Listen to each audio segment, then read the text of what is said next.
Hai Sobat Sehat Koja, perkenalkan nama saya Dr. Hetty SPAK, dokter spesialis akupuntur medik di Rumah Sehat untuk Jakarta RSUD Koja. Pada kesempatan ini saya akan berbagi info mengenai pelayanan akupuntur di RSUD Koja, mengenai manfaat dan indikasi daripada akupuntur. Nah, saya mulai dengan memperkenalkan apa itu akupuntur. Akupuntur adalah modalitas terapi yang melakukan penusukan di titik-titik akupuntur pada permukaan tubuh. Nah, akupuntur medik ini sebenarnya sudah diintegrasikan ke dalam kedokteran modern yang berbasis biomedik, kemudian melalui uji klinis ilmiah dan kedokteran berbasis bukti.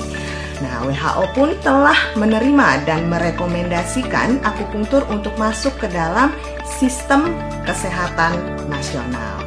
Nah, lalu apa saja sih yang bisa diterapi atau dibantu dengan akupuntur? Nah, kelompok besarnya ada untuk upaya peningkatan kesehatan, kemudian untuk pencegahan penyakit, kemudian pengobatan, rehabilitasi, dan sampai dengan paliatif. Sebagai contoh ya, peran akupuntur ini misalnya pada kasus nyeri.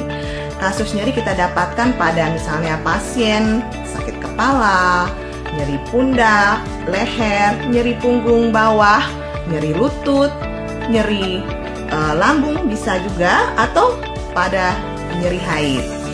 Atau kelompok keluhan lain seperti misalnya keluhan kelainan saraf, kelumpuhan pasca stroke, kelumpuhan wajah, keluhan seperti baal, kesemutan. Atau keluhan yang lain misalnya adalah gangguan psikis, misalnya ada depresi atau gangguan kecemasan, lalu gangguan tidur. Kelainan hormonal juga bisa diterapi dengan akupuntur.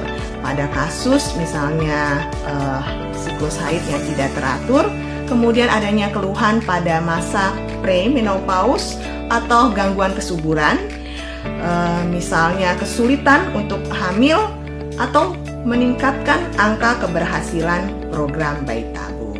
Untuk ibu hamil maupun menyusui dan atau pasca melahirkan juga bisa dibantu dengan akupuntur. Dalam hal ini misalnya untuk ibu yang mual muntah ya pada saat kehamilan, kemudian untuk ibu-ibu yang menyusui lalu produksi air susu ibunya kurang. Nah, juga bisa untuk membantu dalam menurunkan berat badan, kemudian untuk problem estetika misalnya problem wajah, jerawat, atau kerontokan rambut, dan juga bisa sampai pada meningkatkan stamina. Nah, juga misalnya ada kelainan-kelainan lain yang mungkin saya tidak sebutkan di sini ya, masih ada banyak manfaat akupuntur. Lalu mungkin juga ada yang bertanya di sini, kalau misalnya di akupuntur itu sakit nggak ya? Akupuntur itu sebenarnya menggunakan jarum yang sangat halus ya, diameternya sangat kecil dan tajam. Jadi nyeri yang ditimbulkan itu adalah minimal dan dapat ditoleransi secara baik oleh pasien. Nah, kemudian efek sampingnya apa? Efek samping akupuntur bisa saja kebiruan di titik penusukan. Namun hal itu tidak berbahaya karena dapat hilang dengan sendirinya. Dapat hilang dengan dalam hitungan hari sampai dengan minggu. Jadi tidak perlu khawatir jika terjadi kebiruan. Dan akupuntur juga menggunakan jarum yang sekali pakai buang, jadi tidak ada resiko penularan penyakit melalui akupuntur. Nah, bagaimana akupuntur bisa bermanfaat untuk saya? Apa mekanisme akupuntur sehingga bisa bermanfaat untuk terapi pada pasien? Nah, mekanisme akupuntur ini bekerja melalui beberapa 3 golongan besar ya. Pertama adalah mekanisme lokal, kemudian segmental, dan sentral. Nah, secara sederhana, pada saat dilakukan penusukan titik akupuntur, apa yang terjadi?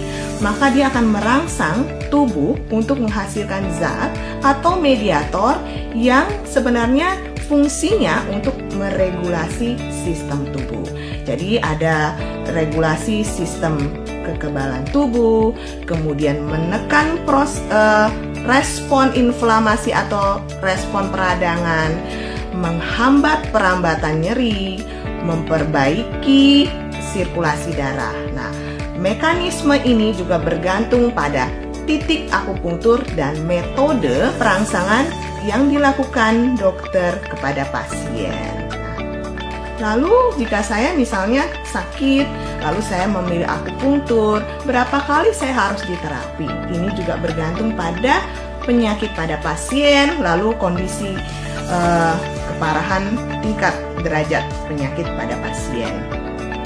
Tapi secara umum memerlukan terapi 2 kali dalam seminggu, dan setiap kali terapi kira-kira memerlukan waktu 30 menit.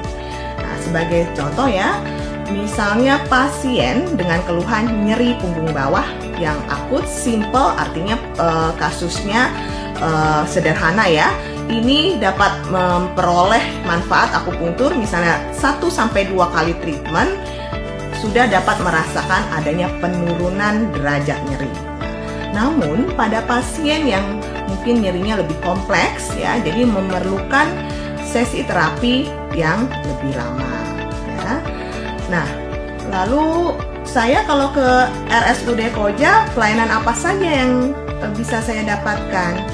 Antara lain, pertama adalah akupunktur manual, di mana akupunktur penusukan jarum ini tanpa menggunakan alat, tanpa menggunakan tambahan alat, tapi juga ada tersedia tambahan alat yang disebut dengan elektrostimulator.